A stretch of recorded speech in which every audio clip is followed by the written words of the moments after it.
평안하십니까 성도 여러분. 오늘은 룻기 4장을 유력한 인물 보아스의 선한 영향력이라는 제목으로 묵상하겠습니다. 룻기 첫 장인 1장은 남편도 자녀도 없는 두 과부가 유다 베들레헴의 절망 가운데 도착하는 이야기입니다. 그리고 2장은 시리에 빠진 시어머니 나오미를 부양하기 위해 룻이 주도적으로 이삭 죽기를 시도하다 우연히 보아스의 호의를 얻어 두 과부가 희망을 되찾게 되는 이야기입니다. 이어지는 3장은 이제 시어머니 나오미가 주도적으로 며느리를 보아스에게 재혼시키는 계획을 짜고 이행하게 하는 이야기입니다. 오늘 본문인 마지막 4장에서 주도적 인물은 보아스입니다. 3장에서 룻의 청혼을 기꺼이 받아들이고 그녀의 가족의 땅을 되찾아주기 위해 최선을 다하겠다고 약속했지만 아직 해결해야 할 법적인 문제가 하나 남아 있었습니다. 즉 룻과 나오미 가족의 땅을 되찾아줄 수 있는 가장 가까운 친족은 보아스가 아니었던 것입니다. 더 가까운 친족 한 명이 있었는데 그가 우선권을 포기해야 보아스에게 기회가 돌아올 수 있었던 것입니다. 이제 본문을 차례로 따라가며 보아스가 이 마지막으로 중요한 이 문제를 어떻게 지혜롭게 풀어가고 두 과부에게 해피엔딩을 선물하는지 살펴보도록 하겠습니다. 첫째로 1절부터 6절에서 보아스는 성문 근처에서 마을 장로회의를 소집하고 우선순위가 있는 그 남자의 양보를 이끌어냅니다. 당신은 중요한 결정과 재판을 할 때 마을의 장로들이 성문 앞에 광장에 모여서 주민들이 다 보는 가운데 공개적으로 회의를 진행했습니다. 하나님의 섭리 가운데 보아스는 성문에 가자마자 그 남자를 만날 수 있었으며 아마도 의결의 정족수였을 10명의 성읍 장로들을 불러 모았고 고인이 된 나오미의 남편 엘리멜렉의 기업 곧 엘리멜렉의 땅을 되찾는 그 엘리멜렉의 가문의 땅을 되찾는 문제를 안건에 붙였습니다. 분명히 이것은 2장 1절이 그를 유력한 자라고 보아스를 유력한 자라고 칭하듯이 보아스 역시 마을의 장로 중 한 명으로서 매우 영향력 있는 인물이었기 때문에 이렇게 다른 장로들을 불러 모으고 이렇게 마을 회의를 할 수 있었던 것으로 보입니다. 그런데 아마도 엘리멜렉은 모압 지역으로 이주할 때 유다 베들레헴에 있던 자신의 땅을 자신의 친족이 아닌 친족 밖에 외부 사람에게 팔았던 것으로 보입니다. 만약 그렇지 않다면 나오미와 룻이 베들레헴에 되돌아왔을 때 자신들의 땅에서 농사를 지어 생계를 꾸리지 굳이 수치스러움을 무릅쓰고 남의 밭에 가서 이삭 죽기를 할 이유가 없었을 것입니다. 그러므로 3절 끝에서 나오미가 엘리멜렉의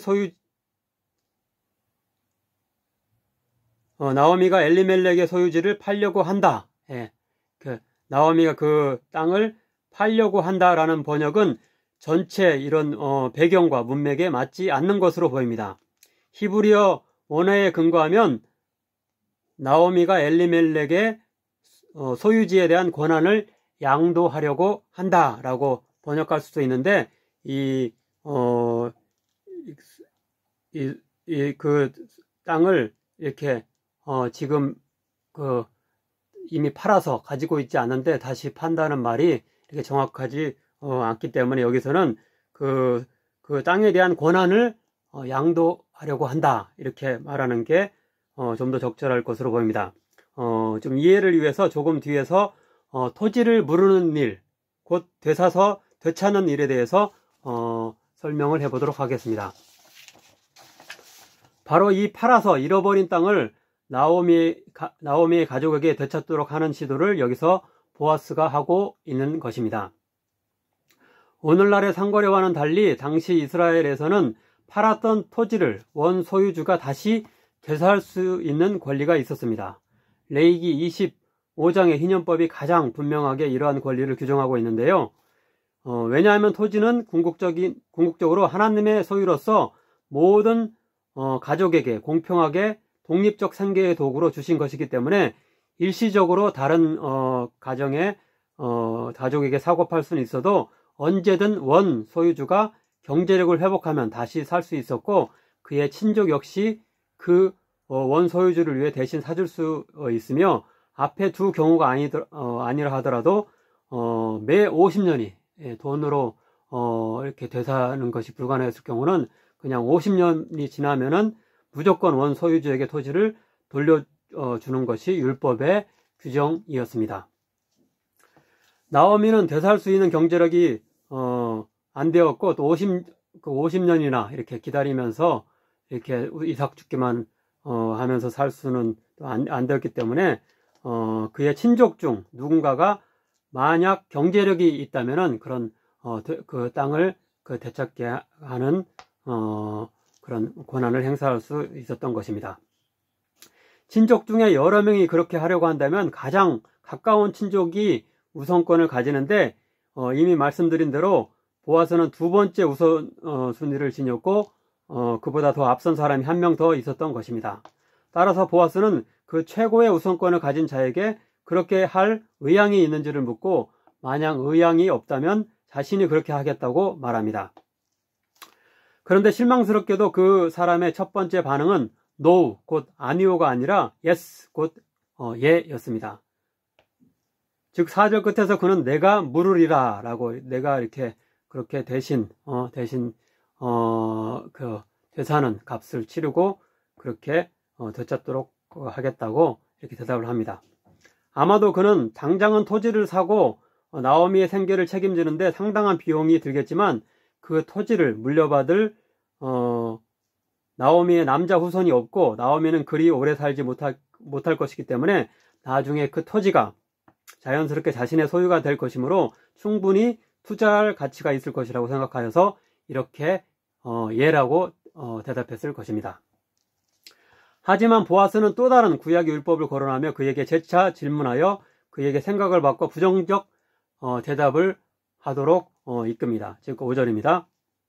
보아스가 이르되 내가 나오미의 손에서 그 밭을 사는 날에 곧 죽은 자의 아내 모압 여인 룻에게서 사서 그 죽은 자의 기업을 그의 이름으로 세워야 할지니라 하니, 엘리멜렉의 미망인인 나오미만 생각해서는 안 되고 엘리멜렉의 아들 말론의 미망인인 그런 나오미의 그 며느리인 룻도 고려해야 한다는 것입니다. 이렇게 친족이 땅을 대신 이렇게 되찾아 주는 것은 그 가족의 생계를 책임지기 위해서인데, 여기 미망인들의 생계를 책임지기 위해서 이런 땅을 이렇게 무르는, 땅을 되찾게 하는 법이 있는 것입니다. 또한 신명기 25장을 보면 형이 죽을 경우 동생이 형수와 결혼하여서 형의 땅을 물려받고 형수를 돌보는 책임을 지는 소위 계대 결혼법 또는 수혼법이라도 하고 그러는데, 이렇게 대를 이어서 결혼한다, 그런 의미에서 계대 결혼법이라고 보통 말합니다.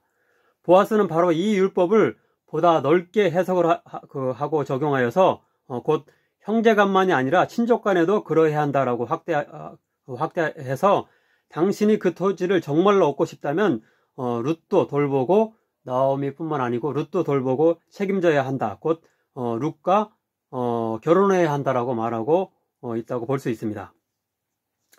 6절을 보면 보아스의 이런 지적에 그는 내 기업에 손해가 있을까 하여 나를 위하여 물으지 못하노니, 내가 물을 것을 내가 물으라고 하면서 그 권한을 보아스에게 양보합니다. 아마도 젊은 룻을 아내로 맞이하면 자녀가 생길지도 모르고, 그 자녀가 룻의 남편이었던 말론의 가문의 후손으로 여겨져서 그 토지를 소유할 것이므로 자신의 가문의 토지가 되지 않을 수도 있다고 생각했기 때문에 손해가 있을까 하여 물으지 못한다라고 이렇게 말했을 것입니다. 두 번째 단락인 7절부터 12절을 보면 장로들과 백성들 앞에서 그 우선순위를 가진 자가 토지를 되찾아주는 권리와 그에 따르는 의무를 포기하고 대신 보아스가 그 권리와 의무를 지겠다고 정식으로 선언하며 사람들의 축복을 받는 장면이 나옵니다. 대표적으로 9절, 10절입니다. 여기 보면 보아스의 선언이 나오고 있습니다. 보아스가 장로들과 모든 백성에게 이르되 내가 엘리멜렉과 기럝과 말론에게 있던 모든 것을 나오미의 손에서 산 일에 너희가 오늘 증인이 되었고 또 말론의 아내 모압 여인 룻을 사서 나의 아내로 맞이하고 그 죽은 자의 기업을 그의 이름으로 세워 그의 이름이 그의 형제 중과 그곳 성문에서 끊어지지 아니하게 하매 너희가 오늘 증인이 되었느니라 하니. 예, 이어지는 구절에서는 마을 사람 전체가 새로운 부부의 탄생을 축하하며 룻이 자손을 얻고 보아스가 유력하고 유명한 인물이 될 것을 기원하고 있습니다. 마지막으로 13절부터 22절에는 보아스와 룻 사이에 아들 오벳이 태어나고 마을의 여인들이 특별히 나오미를 축복하며 나오미에게 기쁨과 활력을 주며 그녀를 봉양해줄 손자가 생겼다라고 말하고 있습니다. 또한 맨 끝에는 그 오벳이 바로 다윗 왕의 조부인 것을 알려주는 족보를 덧붙이고 있습니다. 그런데 이 족보를 보면 엘리멜렉이나 말론의 이름은 없고 보아스만 나오는데요. 이것은 보아스가 엘리멜렉과 말론의 가문을 위해 룻과 결혼하여서 경제적으로는 아마도 손해를 보았을 것이지만 결국 위대한 왕 다윗의 증조부가 되는 영광을 차지하게 된다는 것을 나타내고 있습니다. 마태복음 1장에 예수님까지 이어지는 족보에도 보아스의 이름이 나옵니다. 하나님께서는 이렇게 유력한 자로서의 자신의 재성과 지식과 권력을 타인을 위해서 선하게 사용할 줄 아는 보아스를 더욱 높이시고 영광스럽게 하신 것입니다. 아무쪼록 우리들도 우리가 가진 것들을 타인을 위해 사용함으로 선한 영향력을 끼칠 수 있는 자들이 되고 하나님의 더욱 큰 축복을 누리는 자들이 되기를 간절히 바랍니다. 기도하겠습니다.